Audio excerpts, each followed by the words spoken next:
Hello मंडळी, रुचकर रसोई आणि ब्लॉग्समध्ये तुमचं स्वागत आहे। आज मी तुम्हाला डाळ तडका ही रेसिपी करून दाखवणार आहे। तर त्याच्यासाठी ही मी मूग डाळ, चणा डाळ आणि उडीद डाळ अशा 3 डाळी घेतल्या आहेत आणि त्या मी 1 तास पाण्यात भिजत ठेवले होते। ही डाळ धुवून 3 वेळा मग पाण्यात भिजत ठेवल्या होत्या। तर आता भिजल्यानंतर ही डाळ अशी दिसते। तर आता आपण ही डाळ शिजत लावायची। कुकरमध्ये 4 शिट्ट्या देऊन शिजवून घ्यायची। तर मी आता ह्याचा कुकर लावणार। त्याला काय असं प्रमाणाचं काही विशेष नाही, पण चणा डाळ आणि मूग डाळ बरोबरीने चालते। फक्त उडीद डाळ त्याच्यापेक्षा निम्म्यापेक्षाही कमी घ्यायची। तर आता मी 1 वाटी चणा डाळ, 1 वाटी मूग डाळ आणि अर्धी वाटी उडीद डाळ असं घेतलेलं आहे प्रमाण। तर आता ही आपण शिजत घालायची कुकरमध्ये। ही आपली कुकरमधनं मी डाळ काढून घेतली आणि घोटून पण घेतली। ही ती डाळ आहे शिजलेली। तर पुढची प्रोसिजर बघूया। तूप साधारण मी 7-8 चमचे तूप घेतले साजूक। ह्याला जास्ती लागतं तूप आणि ही ह्याची फोडणी तुपाचीच करायची। साजूक तूप घेतलेले, तुम्ही वनस्पती तूप पण घेऊ शकता। गॅस मिडियम ठेवायचा आहे आणि लोखंडाची कढई घेतली मी करायला। लोखंडाच्या कढईत घेतलं की ते म्हणजे फ्लेवर चांगला येतो लोखंडाच्या कढईत घेतलं म्हणजे, आणि आरोग्यास पण ते आयर्न आपल्याला त्याच्यापासून मिळतं होती, म्हणून मी ठेवली लोखंडाची कढई। तुम्ही कशातही करू शकता। आता 2 चमचे मी जिरे घालतीये। जिरे जास्ती घालायचे। फोडणी एकदम खमंग झाली पाहिजे। ब्राऊन होईस तर जिरे ठेवायचे। तर मिरच्या घालते।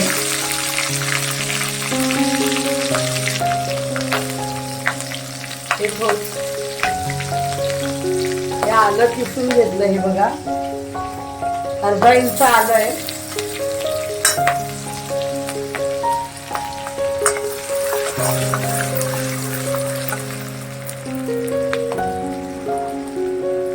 त्यानंतर कांदा घालते। आता 1 मोठा कांदा घेतलाय बारीक चिरून।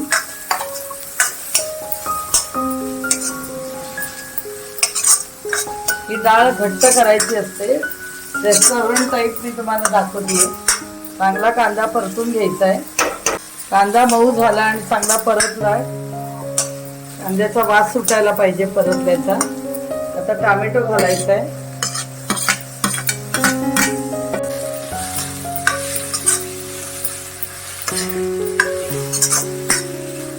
टोमॅटो मऊ होईस्तोवर परतायचंय।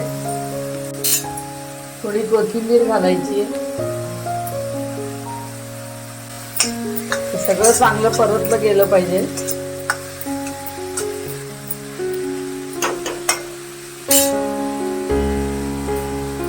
थोडं मीठ घालते कांदा शिजण्यासाठी।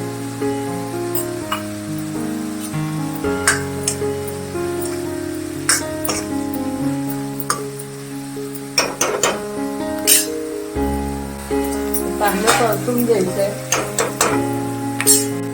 आता मसाले घालते मी याच्यामध्ये। 2 चमचे हळद,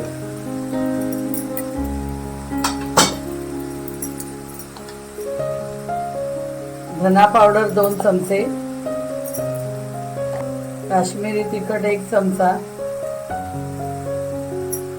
तिखट तुमच्या आवडीनुसार आहे।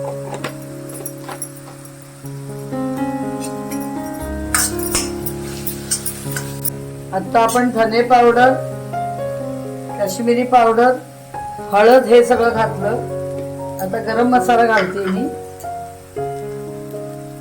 हा बघा एवढा, पाऊण चमचा घालते, जास्ती नाही। कस्तुरी मेथी बघा,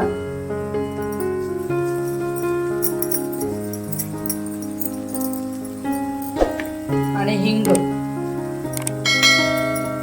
अर्धा चमचा। कस्तुरी मेथी, हिंग आणि गरम मसाला हे चांगलं परतून घ्यायचं। तुम्हाला कांदा नको असेल तरी नाही घातला तरी चालेल, पण कांद्यामुळे जास्त अजून चविष्ट होतं। हा संबंध चांगलं परतून घ्यायचं। त्याला तेल सुटलं पाहिजे, तूप सुटलं पाहिजे बाजूने, ऑइल. आता हे सगळं परतून झालंय साहित्य. आता मी डाळ घालते याच्यात.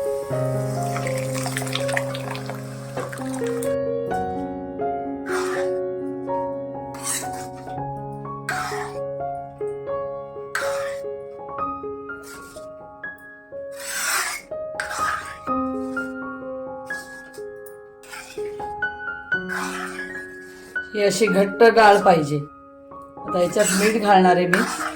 मगाशी थोडं मीठ घातलं होतं, थोडं अजून मीठ घालणार आहे.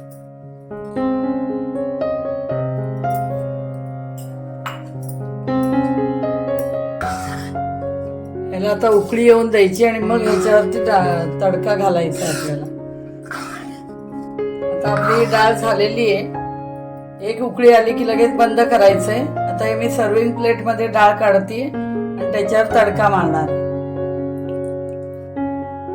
आता आपण तडका घालणार आहोत त्याला डाळीला. तर 2-4 चमचे तूप घेतलंय मी.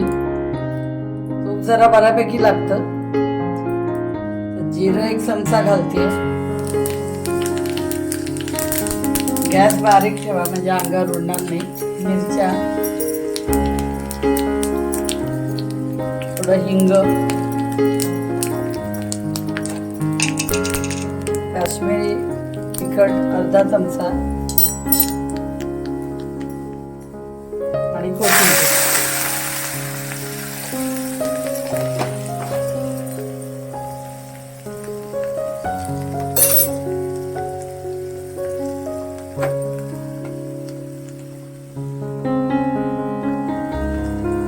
हा तडका याच्यावर घालायचा.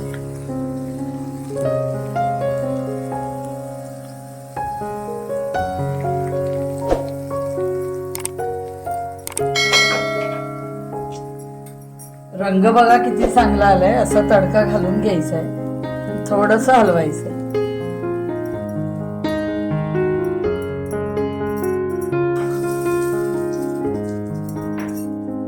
अशा प्रकारे मी तुम्हाला दाखवलं. कारण हा डाळीवरती तडका मारल्यानंतर अतिशय सुरेख डाळ लागते. त्यामुळे तडका हा घालायचाच आहे आपल्याला. यासाठी जे जे साहित्य मी घातलंय ते तुम्ही पाहिलंय. अशा पद्धतीने हा तडका मी घातलेला आहे. आणि ही रेसिपी ज्या पद्धतीने मी तुम्हाला दाखवलेली आहे ती तुम्ही करून बघा. आणि माझ्या रेसिपीला लाईक, शेअर आणि सबस्क्राईब करा. हा जो डाळ तडका रेसिपी आहे याच्याबरोबर नान, पुरी, पोळी आणि जिरा राईस ह्याच्याबरोबर अतिशय अप्रतिम लागतं ही डाळ खायला. नुसती पण खायला अतिशय सुरेख लागते ही डाळ. तुम्ही ही डाळ जरूर करून बघा मी सांगितल्याप्रमाणे. माझी रेसिपी कशी झाली त्याच्या कॉमेंट्स करा. थँक्यू.